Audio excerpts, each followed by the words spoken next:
Hi friends, அஸ்ஸலாமு அலைக்கும். எல்லோரும் நல்லா இருக்கீங்களா? நாங்கள் ரொம்பவே நல்லாயிருக்கோம். இன்றைக்கி நம்ம சேனலில் ஒரு நான்வெஜ் ரெசிபி தான் செய்ய போகிறோம். நம்ம நார்மலாக கீமா வச்சுட்டு நம்ம வடை தான் செய்வோம். இன்றைக்கி நம்ம கீமா வச்சுட்டு இன்னொரு ரெசிபி தான் செய்ய போகிறோம். வாங்க இது எப்படி செய்கிறதுங்கிறத பார்த்துடலாம். இதுக்கு ஒரு மிக்ஸி ஜாரில் நான் நல்லா பெரிய சைஸில் நல்ல பழுத்த தக்காளியை கட் பண்ணி உள்ளே சேர்த்துருக்கேன்.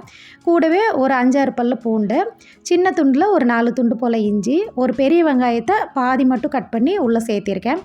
கூடவே ஒரு 3/4 டீஸ்பூன் சோம்பு, 3/4 டீஸ்பூன் ஜீரகம் சேர்த்துக்கோங்க. இது கூடவே ஒரு கைப்பிடி அளவு மல்லி இலையும் சேர்த்து அரைக்கணும். நான் ஃபஸ்ட்டு இதை மட்டும் ஒரு சுற்றிட்டு அதுக்கப்புறமா மல்லி இலையும் சேர்த்துட்டு பாருங்கள், இந்த அளவுக்கு நல்லா நைஸ் பேஸ்ட்டாக அரைச்சி எடுத்து ஒரு ஓரமாக வச்சுக்கிறேன்.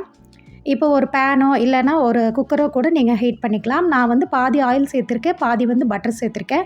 நீங்கள் நெய் கூட சேர்த்திக்கலாம். ஃப்ளேவர் ரொம்ப நல்லாயிருக்கும். இது கூட ஃப்ரெஷ்ஷான ஒரு கொத்து கருவேப்பிலையும் சேர்த்து நல்லா பொரிய விட்டுருங்க. கூடவே ஒரு 2 துண்டு பட்டை, 2 ஏலக்காய், 2 கிராம்பு எல்லாத்தையுமே உள்ளே சேர்த்துட்டு நல்லா பொரிய விட்டுருங்க. நல்லா இது ஃப்ரை ஆகி வரட்டும். இப்போ ஒரு பெரிய சைஸில் வெங்காயத்தை பொடியாக கட் பண்ணி வச்சுருக்கேன். அதையுமே உள்ளே சேர்த்திடலாம்.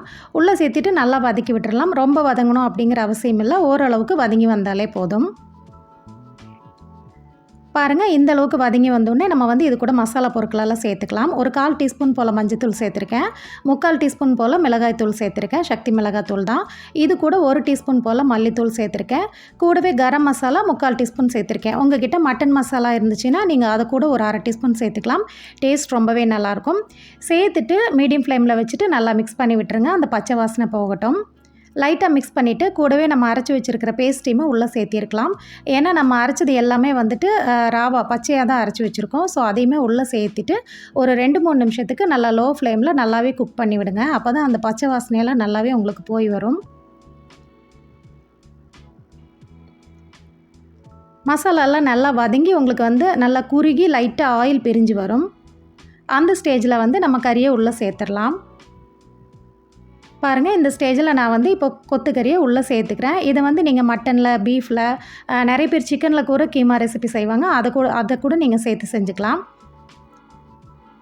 நல்லா வாஷ் பண்ண கறியை உள்ளே சேர்த்துட்டு நல்லா அந்த மசாலா கூட நல்லாவே மிக்ஸ் பண்ணி விடுங்க. ஒரு 2-3 நிமிஷத்துக்கு நல்லாவே மிக்ஸ் பண்ணி விடுங்க. அப்போ தான் நல்லா உங்களுக்கு மிங்கிள் ஆகி பாருங்கள், இந்த அளவுக்கு நல்லா ஒயிட் கலரில் உங்களுக்கு கறி நல்லா வதங்கி வரும். இந்த ஸ்டேஜில் நீங்கள் ஒரு 1/2 டம்ளர்லேருந்து 3/4 டம்ளர் மட்டும் தண்ணி சேர்த்துக்கலாம். தண்ணி சேர்த்துட்டு தேவையான அளவு உப்பும் சேர்த்துக்கோங்க. நீங்கள் குக்கரில் வேக விடுறீங்க அப்படின்னா குக்கர் மூடி போட்டு, அதாவது உப்பு காரம் செக் பண்ணிவிட்டு குக்கர் மூடி போட்டு லோ ஃப்ளேமில் ஒரு 2 விசில் விட்டு எடுத்துக்கோங்க. போதும், உங்களுக்கு நல்லா வெந்து வந்துடும். இல்லை நீங்கள் லோ ஃப்ளேமில் குக் பண்ணுறீங்க அப்படின்னா நார்மல் மூடி போட்டுட்டு கண்டிப்பாக ஒரு 20-25 மினிட்ஸ் நீங்கள் குக் பண்ணணும். அப்போ தான் உங்களுக்கு கீமா கறியாக இருந்தாலும் உங்களுக்கு நல்லா சாஃப்டாக வெந்து வரும். நான் குக்கர் மூடி போட்டு விசில் விட்டு எடுத்திருக்கேன். நான் 2 விசில் விட்டு எடுத்துட்டேன். பாருங்கள், எவ்வளோ சூப்பராக ரெடி ஆகிடுச்சு. நல்லா கமகமான வாசனையாக அவ்வளோ டேஸ்ட்டாக இருக்கும். கூடவே ஃப்ரெஷ்ஷான மல்லி இலை தூவி நீங்கள் ஸ்டவ் ஆஃப் பண்ணிடலாம். இந்த கீமா கிரேவி உங்களுக்கு ஒயிட் ரைஸு, இட்லி, தோசை, ஆப்பம் எல்லாத்துக்குமே ரொம்ப சூப்பராக இருக்கும். பூரிக்கு கூட ரொம்பவே நல்லாயிருக்கும். கண்டிப்பாக ட்ரை பண்ணுங்கள் ஃப்ரெண்ட்ஸ். ரெசிபி பிடிச்சிருந்தா லைக் பண்ணுங்கள். நம்ம சேனலை ஃபஸ்ட் டைமாக பார்க்குறவங்க நம்ம சேனலை சப்ஸ்கிரைப் பண்ணுங்கள். நெக்ஸ்ட் வீடியோவில் பார்க்கலாம். தேங்க்ஸ் ஃபார் வாட்சிங்.